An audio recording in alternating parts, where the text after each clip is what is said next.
Hello and welcome to the Inside Scoop with 3304 Sports as we look at the top 10 games of the 2019 to 2020 academic year. As always, I'm your host, Sment, and a little bit of a different place than usual, but this game we've got an incredible one.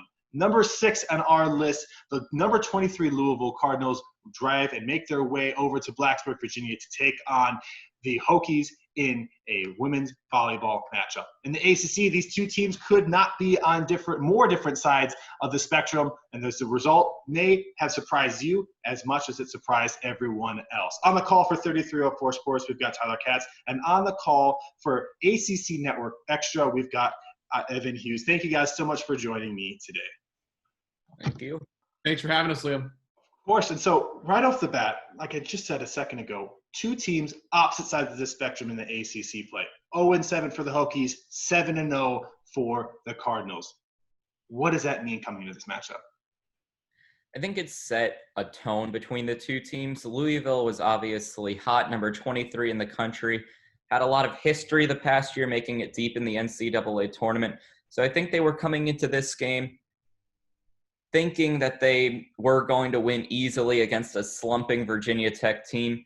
Meanwhile, Virginia Tech hadn't won in the ACC yet, so they were going to try to fight as best they could, and obviously taking advantage of the Louisville injury against Melanie McHenry, which happened in Louisville's previous game against Notre Dame. Virginia Tech took advantage of that. But it was an interesting dynamic going into that game where you had a hot team and a cold team, and then surprised everybody by the end. Yeah, I think the story of the match coming into it was, like Tyler said, you had a hot team in Louisville, but you had maybe the best player in the ACC in Melanie McHenry injure her leg against Notre Dame, out for the season. So how was Louisville going to respond on Sunday in Castle Coliseum? Remember, they played actually on a Wednesday night at Notre Dame. They won a thriller 3-2. And then meanwhile, Virginia Tech actually played a really good match, I thought, on Friday, 2 nights before, against Notre Dame. So both teams had seen the Fighting Irish in that week. But for me, all the attention going into that game, that match, was how was Louisville going to respond without Melanie McHenry. And Iko Jones had kind of been the complement to McHenry the whole season.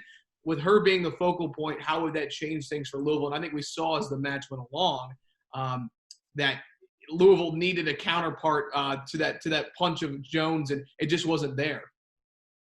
And without McHenry, Louisville had a lot of adjusting to do. What was the player to watch for Louisville going into this match? And on the other side of the court, who was the player to watch for the Hokies going into this matchup? Well, I think Evan said it just prior to this. Iko Jones had 185 kills coming into the game against Virginia Tech compared to McHenry's 204. So as Evan said earlier, that they were always complementing each other and were the 1-2 punch for the Cardinals. But now they just had to rely on one strict jab without having that combination set up. We saw in the Notre Dame game for Louisville that they had to fight all 5 sets after McHenry fell out of the game with her ACL injury. So they knew it would be a struggle coming into the game against Virginia Tech. But Iko Jones was the player for Louisville. They won a lot of games after the game against Virginia Tech with Iko Jones as their star player on the court. It was just an adjusting game for Louisville to have Iko Jones become the player of the team. Yeah, I mean, it was all about Iko Jones. I mean, it really was. And I think while it was all about Iko Jones, it was also going to be who could step up for Louisville. But I mean, you're talking about a short amount of time, right? You get done playing on Wednesday, a late night 5-set win, which really was an emotional and a bittersweet win. I mean, to lose McHenry, who, again, I think is one of the top players in the ACC. You don't have a ton of time to tweak your offense. So you're going on the road. They probably left on Saturday, arrived on Sunday. So you really only have like 2.5 days at home before you get on the road. And I don't even think McHenry traveled. I think that also had such an emotional it really kind of weighed the team down a little bit, trying to figure out how to play without her. But listen, Iko Jones showed up. 19 kills, a match high 19 kills. I mean, she showed up. I think that was a match for Louisville, though, that was important for them, who had success after this match, that they needed to kind of figure life out without Melanie McHenry. So going into the match itself, Louisville runs away, or doesn't run away. It's actually a very close set in that first one, where Louisville ended up winning 25-19. How does that set the tone going into the rest of the four matches or sets that we ended up playing in Blacksburg? Well, I think the first set the tone for the crowd and for Louisville, saying that we are the number 20 team in the country, undefeated in ACC play so far against a winless team in ACC play. And the first set, a win for Louisville, made the crowd think, here we go again, here's another Louisville victory, and I think made the Louisville bench comfortable. All right, we have Iko Jones in there controlling the match. McHenry's gone, but we got our first set out of the way.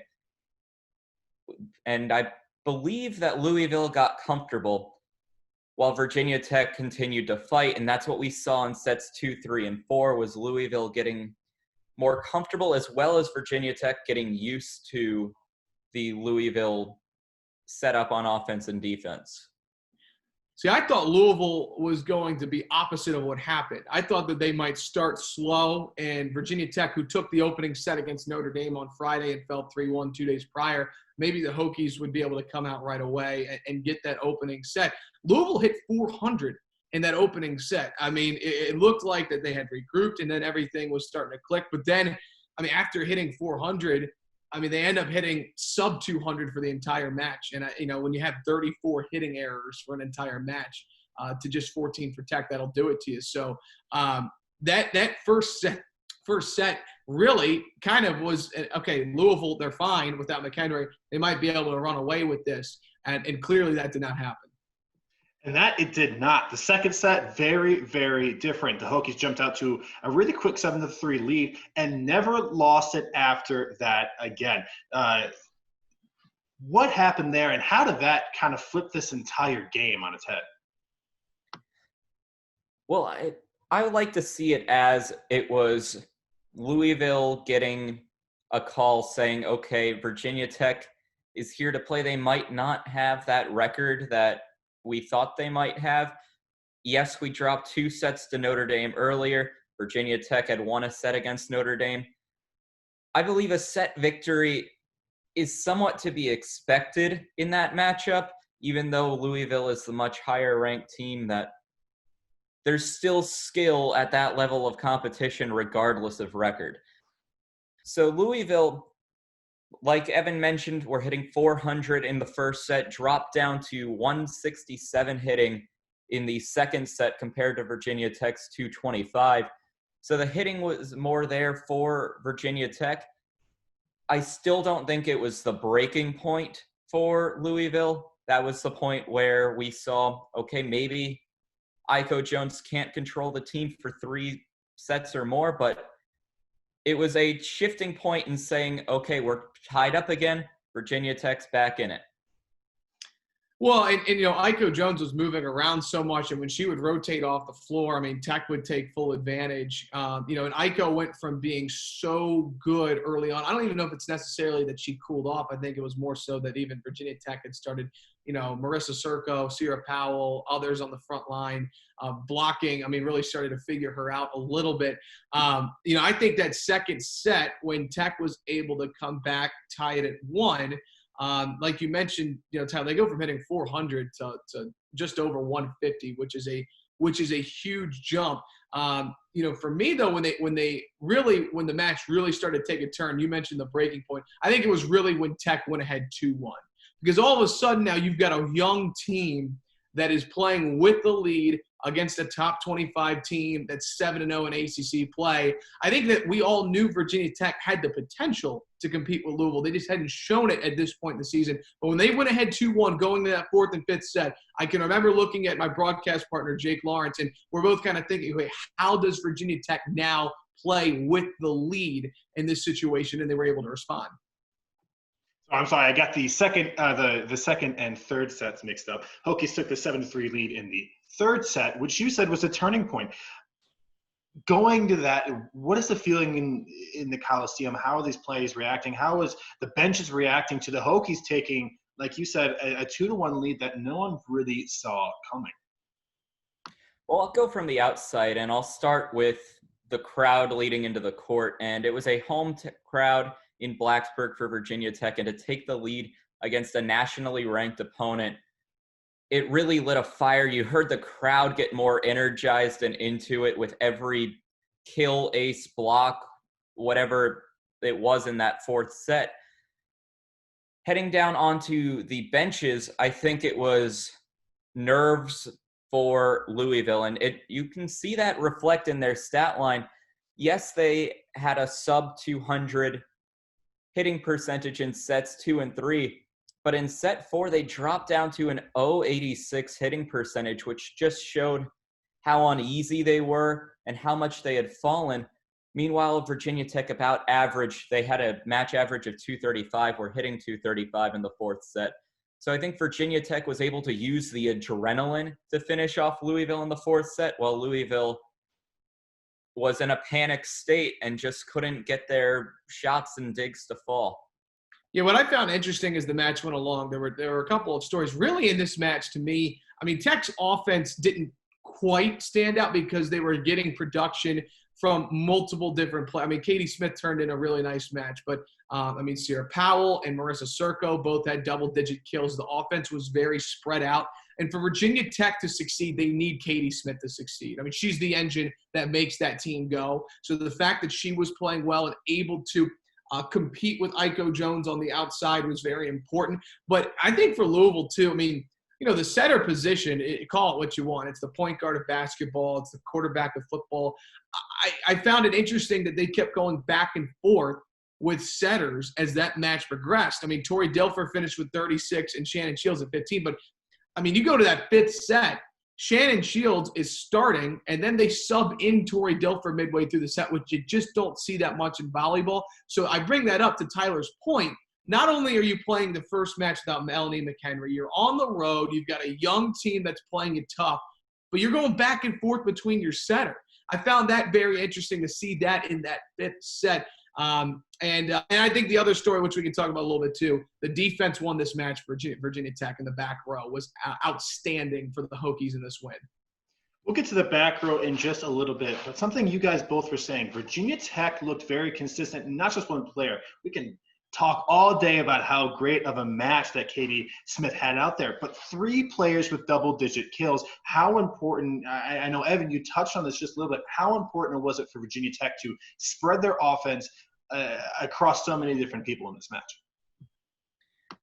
Yeah, well, you take a look at Louisville's side, and they are used to 2 players that had pretty much collected all of the Cardinals' kills, and that being Melanie McHenry and Iko Jones.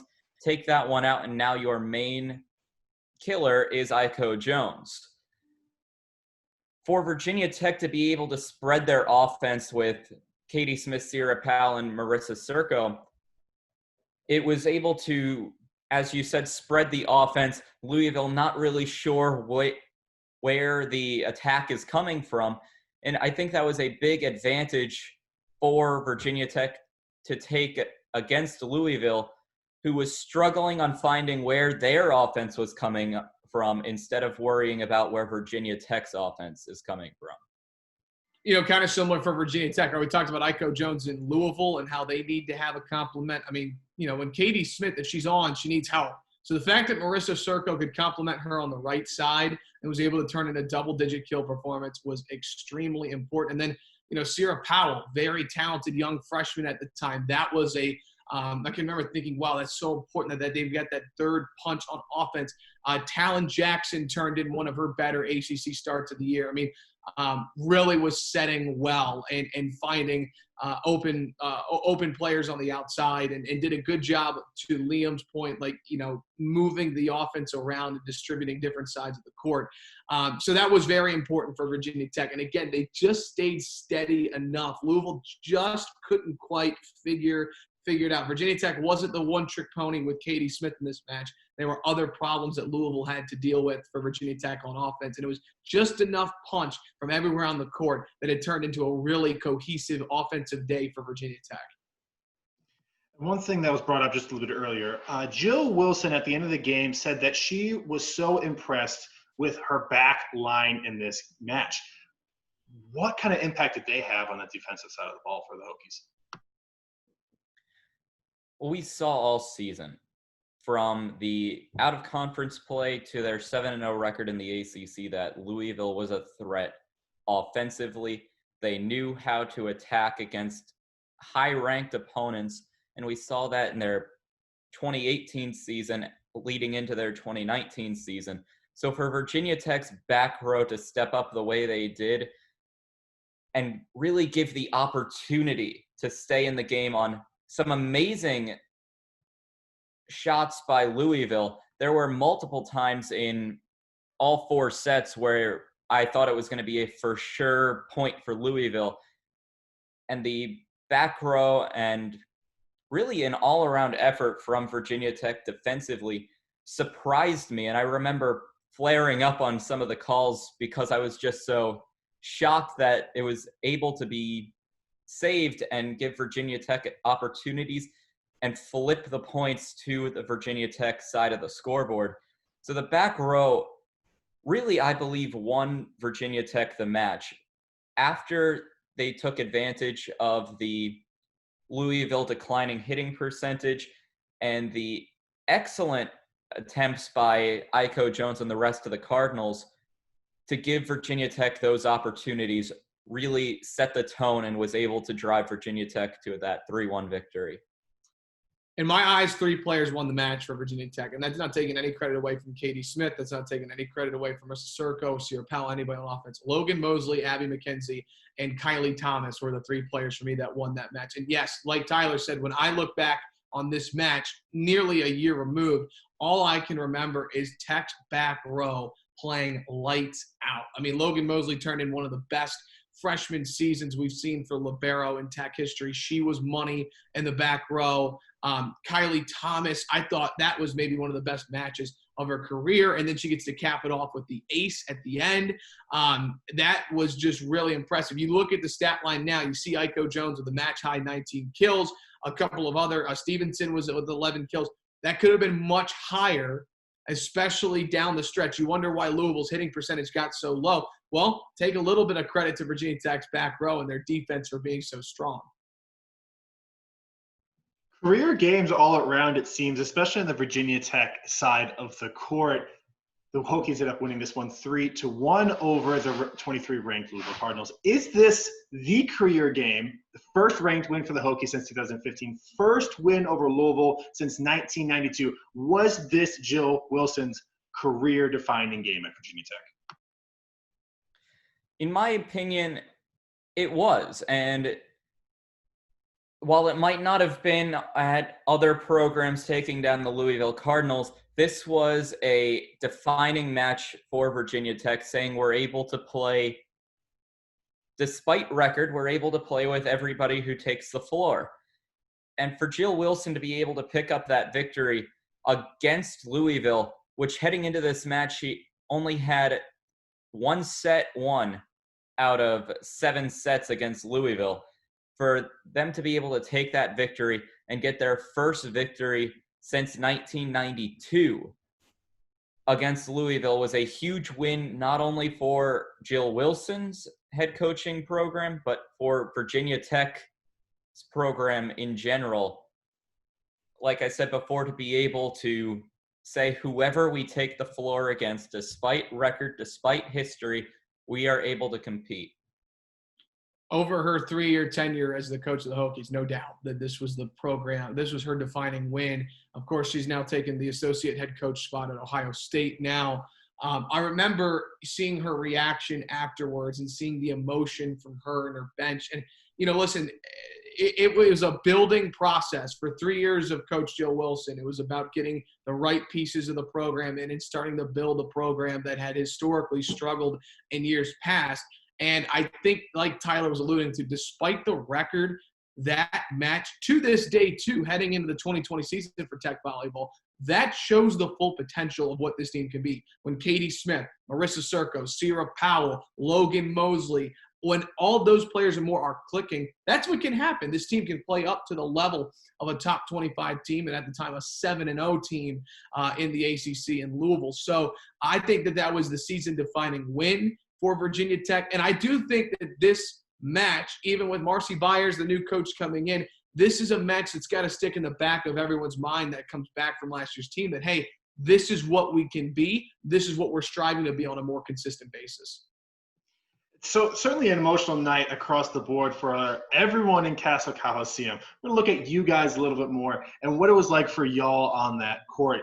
That final kill, that final ace to end the entire match, 3-1 victory for the Hokies. What was it like for that final call? I know, Evan, you had some stuff go up on the official NCAA volleyball Twitter and socials. And Tyler, you had an outstanding call like we talked about in 1992. You were able to sneak that one in there.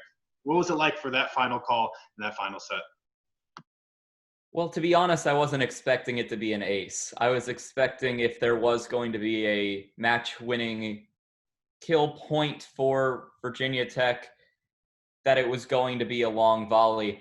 So for me, seeing that it was a service ace to end the match for Virginia Tech, it was a shock for me, first off, and to see an upset of any caliber, especially with that cold, hot team dynamic that we mentioned earlier, is something really special to see. And I remember having that call and having in the back of my mind that we're about to see something that hasn't happened since 1992. And that was really what was in my head going into that call. Wasn't the upset caliber and it was an unranked team going against number 23 and that level of upset, but it was that it has been a long time before any player on either side of the floor was born for the Hokies and Cardinals, that the last time Virginia Tech topped Louisville. So that was in the back of my mind when I was going into that, was just the sheer history of this matchup. When Tech actually kind of cruised to victory in that fifth set, it was not as close as I thought it might be. I mean, like we talked about, clearly Virginia Tech had I think was kind of determined to win going into that fifth set, and it showed. So once they got to about their 10th or 11th point, it started to hit me like, okay, they're going to do this. And like we talked about, how would this team respond going up 2-1? They had shown they're going to do it, that this is not going to go 5 sets. Not only are they going to not go 5 sets, they're going to win this in 3 consecutive sets after dropping the opening set. So I was thinking about what I was going to say. Like Tyler said, I was surprised by the ace as well, but I knew what I wanted it to be. And actually, if you go back and listen, Jake Lawrence, he calls it right as it hits the floor. He's like, it's an ace. And, it was a stunner. That's what I wanted to say. We have a stunner at Castle Coliseum. The 7-0 Louisville Cardinals, even without Melanie McHenry, not the same team, top 25 team, young and up-and-coming program at Virginia Tech. Hokies stun Louisville at Castle Coliseum. I wanted to kind of keep it short and simple, but to the point. I wanted to mention that they picked up their first ACC win, and then really, let the camera take over and show the emotion of them huddling afterwards. And then I tried to weave in a little bit towards the end that, the last time the Hokies beat Louisville, that Jill Wilson was in middle school and these players weren't alive. And like Tyler said, there was a historical sense to this win as well. But just, it was a stunner. It really was. And it truly was one of the top games that 3304 Sports got to cover this year. Did you two manage to find each other after the game? Yeah, I remember going up to Evan after he had wrapped up everything he needed to do with ACC Network Extra. And we pretty much just said that we were both shocked by the ace. And I think we both agreed that we liked our calls to some extent on that final service ace to win the game. But yeah, we were both just happy to be there, be in Castle Coliseum to see that victory. Yeah, no, it was cool seeing Tyler afterwards. And for Tyler, one of the first volleyball matches that he had gotten to call, and being a freshman in his fall semester and get to call an upset of that magnitude, I thought that was really cool for him. His willingness and desire to do that by himself without having an analyst. Volleyball and radio is a really tough thing to do. So his call was great. And I think that, again, what's unique about both of it is that we both had different calls, but they were both great and to the point. So actually, out of all the games 3304 did this year, this was one of my favorites, just because of TK's call at the end and the work that he put into that. And, it was just a really fun match to call. A fun match it was.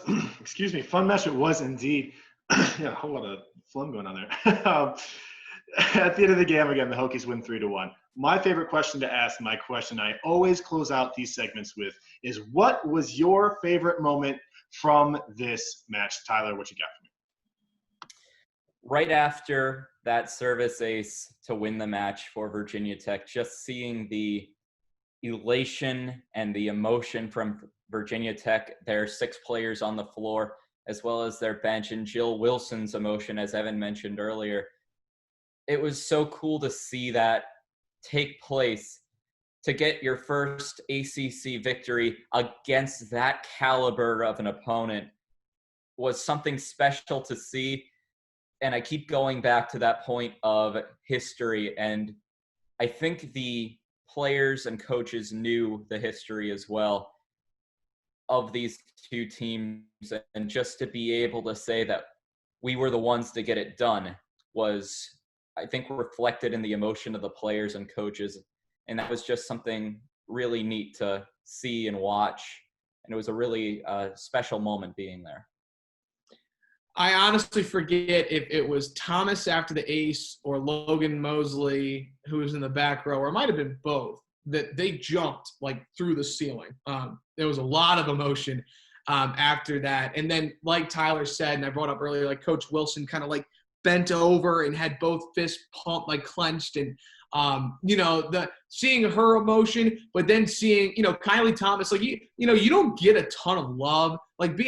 I feel like being in the back row of volleyball is like being an offensive lineman in football. Like, you don't get the credit that you deserve. And knowing the match that Kylie Thomas and Logan Mosley and Abby McKenzie all turned in on that back row, and seeing their emotion, and for Thomas, who doesn't get a ton of attention, again, because she's on that back row, to have that ace, like, that's a moment I'm sure that'll stick with her for her entire life.